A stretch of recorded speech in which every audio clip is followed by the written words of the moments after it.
सरकारी विभाग और विभाग के मुलाजिम सड़कों पर हैं। कारण यही है कि जनाब कोरोना काल चल रहा है और जिस तरह से देश के प्रधानमंत्री ने कहा था कि किसी की भी सैलरी मत रोकिएगा, वो बात शायद सरकारी विभाग सुनने को आतुर नहीं है। वो मान नहीं रहे हैं देश के प्रधानमंत्री की बात और एसआरटीसी विभाग के तमाम मुलाजिम जो है मेहनताने की मांग कर रहे हैं, क्योंकि ये उनका अधिकार है। अगर काम किया है तो सैलरी क्यों नहीं मिल रही है। तमाम लोग अगर हम कहें तो यहाँ पर गुस्से में है, रोषित है, क्योंकि इन सबका भी परिवार है। संचालन करने का कहीं ना कहीं दायित्व इन पर है और वो जिम्मेदारी ये अभी निभा नहीं पा रहे, जिसके बाद एक कड़ा कदम उठाया गया और प्रशासन को सचेत करने की कोशिश की। इनसे जानने की कोशिश करेंगे। सर, कोरोना काल चल रहा है, सैलरी नहीं मिली है, परिवार की आस आप पर है, किस तरह से नजरें मिलाता है? हमारे घरों के हालात बहुत ख़राब हो चुके हैं।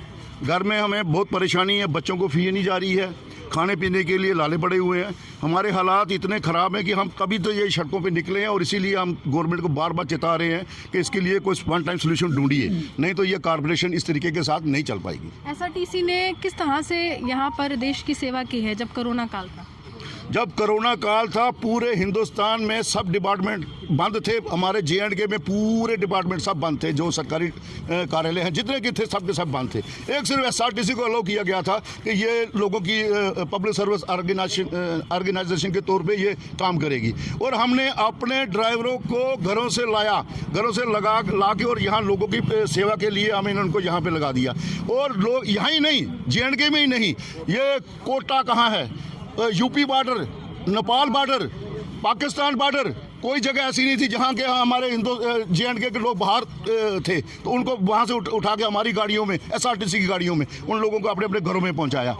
इतनी सेवा की, इतनी सेवा करने के बावजूद भी ये गवर्नमेंट को टस से मस नहीं हो रही। इनको पता ही नहीं है कि भाई ये भी लोग कोई हमारे मुलाजिम है या कुछ है। जब इनको यूज़ करना होता है तब ये कहते हैं गवर्नमेंट डिपार्टमेंट है, और जब इनको देना होता है तब कहते हैं खुद कमाओ, खुद खाओ। ये कोविड में कौन सी कमाई हो रही है इस वक्त? हमने सब तेल फूका है SRTC के पैसों का, किसी ने गवर्नमेंट ने हमें कोई पैसा नहीं दिया। आज तक कोविड का 1 रुपया नहीं दिया, कोई स्पेशल पैकेज नहीं, कोई कुछ नहीं। हमारी तनख्वाही उल्टी बंद कर दी। कैसे चला रहे हैं? बड़ी मुश्किल है, बहुत मुश्किल है। घरों के हालात बहुत ख़राब है। ये हमारे कपड़े मत देखिए, चिट्टे कपड़े। ये हम वो मीडियम लोग होते हैं ना, ये उनको थोड़ी परेशानी आती है कि भाई कि हम किस तरीके के साथ लोगों के बीच में जाएंगे। ये हमें शर्म आ रही है, हम अपना पेट नंगा करके किसको दिखाएं हमारे घरों में क्या हालत है इस वक्त। सर, दायित्व काफ़ी है आप लोगों पर परिवार चलाने का, तो इस समय जब विभाग के लिए आप काम करते हैं, सालों से आप काम कर रहे हैं, लेकिन लग रहा है कि इस कोरोना काल ने काफ़ी जो चेहरों पर नकाब थे वो हटा दिए।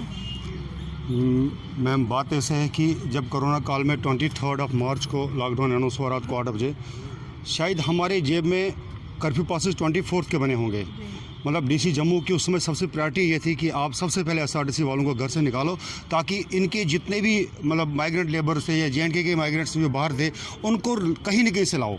देखिए, रोहित कंसल साहब की अपने प्रेस ब्रीफिंग डेली देते हैं जब भी कोविड में। उनका सबसे बड़ा एक अचीवमेंट अपनी पीठ थपथपाने पे होता है कि हमने जम्मू कश्मीर के 1 लाख लोगों को लाया, 1.5 लाख लोगों को लाया। बार बार इस चीज़ को देखते होंगे आप, इस चीज़ को देखते होंगे, लेकिन कम से कम एक बार उन्होंने ये नहीं कहा कि इन 1.5 लाख लोगों को कैरी करने वाला जो एक छोटा मुलाजिम SRTC का ड्राइवर, कंडक्टर या उसके हैं, उनके घर में अभी तक सैलरी नहीं है। बहुत मतलब मैं कहता हूँ ये शर्म की बात है कि हमने कोविड में ना वॉरियर्स का कोई हमें वो मिला, ना ही हमने कोविड में कोई मतलब हाथ पीछे हटाया। रात के 2-2 बजे हमें फ़ोन आया कि अब बस स्टैंड से आदमी वहाँ माइग्रेंट से वहाँ उठा लो। रात के 2 बजे हम बिस्तर से उठ के आए, लेकिन अफसोस ये है कि अभी तक सैलरी का कोई इनके पास प्रपोजल ही नहीं है, या कोई प्लान होता है कि चलो आज हमें ये बता दें भाई 10 दिन रुको, हम 15वें दिन कर रहे हैं, हम तब भी रुकते हैं, लेकिन कोई फ्यूचर हमारा डार्क लगता है। हमें सबसे बड़ी परेशानी ये है, अगर गवर्नमेंट के पास, देखिए मैम, पिछले हालात में अगर आप देखोगे 370 हटने के बाद हम अब UT में आ चुके हैं, और UT में सबसे पहले हम पे जो एक एक्ट लागू होता है वो है दिल्ली UT की तरह। अगर मिनिमम वेजेस एक्ट, अगर दिल्ली UT अपनी ट्रांसपोर्ट को किसी तहत चला रहा है, कम से कम जम्मू कश्मीर के नागरिक का भी हक है वो।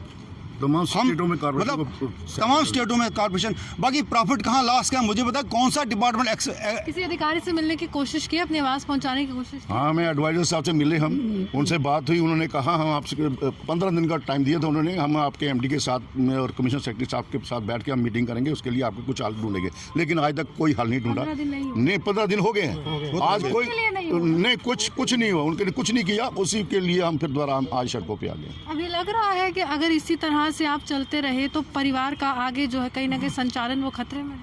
बहुत ज़्यादा हमारा कोई भी इसमें फैमिली मेम्बर जो है सिक्योर नहीं है, क्योंकि जिसके पास हमें इस काल में इतनी मुश्किल में अगर हम काम कर रहे हैं, दफ्तर आज तक हमने बंद नहीं किए, हम ड्यूटी पे आ रहे हैं, कर रहे हैं, हम ड्यूटी कर रहे हैं, लेकिन हमारे घरों में जो हम जब वापस जाते हैं तब हमें पूछते हैं कि भाई बताओ पैसा है कुछ, राशन कहाँ से लाना है, कोई बीमार है। 43 में क्या फ़ायदे मिलने थे सर आप लोगों को? किसमें? SRO 43 में।